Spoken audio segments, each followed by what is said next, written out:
வணக்கம் தமிழ் மக்களே. திரை கொண்டாட்டங்களுக்கும் அரசியல் நிகழ்ச்சிகளுக்கும் எவ்வளவு வித்தியாசம் பாருங்க.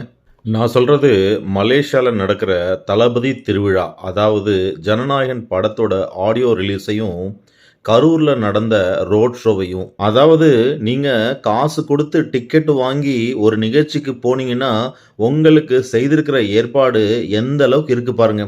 அதே நீங்க காசு குடுத்து டிக்கெட் வாங்காம ஒரு நிகழ்ச்சிக்கு போனீங்கன்னா, அங்க உங்களுக்கு என்ன மாரியான ஏற்பாடு செஞ்சு வச்சிருந்தாங்க அப்படிங்கிறதையும் நீங்க பாருங்க.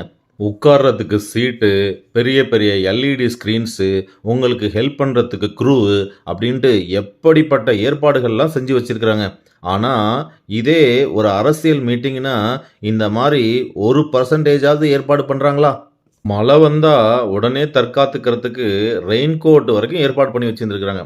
ஆனா, கரூர்ல நம்ம ஜனங்க 9 மணி நேரமா வெயில்ல நின்னுட்டு இருக்கும்போது, அவங்களுக்கு ஒரு தண்ணி பாட்டில் கூட ஏற்பாடு பண்ணி தரல. தளபதி திருவிழா புரோகிராம்காக தளபதி விஜய் அவர்கள் ஒரு நாளைக்கு முன்னாடியே மலேசியா போய் சேர்ந்துட்டாருங்களாம். ஆனா, கரூர்ல மட்டும் ஏன் 9 மணி நேரம் தாமதமா வந்தாரு, மக்கள காக்க வச்சாரு அப்படிங்கிறதுக்கான விடை இன்னும் தெரியல. விஜய் அவர்கள் எல்லா ஃபேன்ஸ் கிட்டயும் கை குடுக்குறது, கைய காட்டுறதுன்னு சொல்லிட்டு இந்த நிகழ்ச்சியில ரொம்ப சிறப்பா செஞ்சிருக்கிறாரு. அதே கரூர் நிகழ்ச்சியில இந்த லைட்ட ஆஃப் பண்ணாம ஒரு 1/2 மணி நேரம் முன்னாடிலிருந்து எல்லார்கிட்டயும் கை காட்டியிருந்தா, எந்த ஒரு விபரீதமும் நடந்திருக்காது.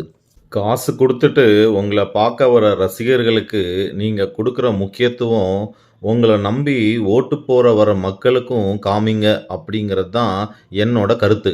என்ன பொறுத்தவரைக்கும் நடிகர் திரு விஜய் அவர்களுக்கும், அரசியல்வாதி திரு விஜய் அவர்களுக்கும் இதுதான் வித்தியாசம். இந்த நிலை மாறணும். ரசிகர்களையும், மக்களையும் ஒரே மாரியா ட்ரீட்மெண்ட் பண்ணணும். நன்றி மக்களே!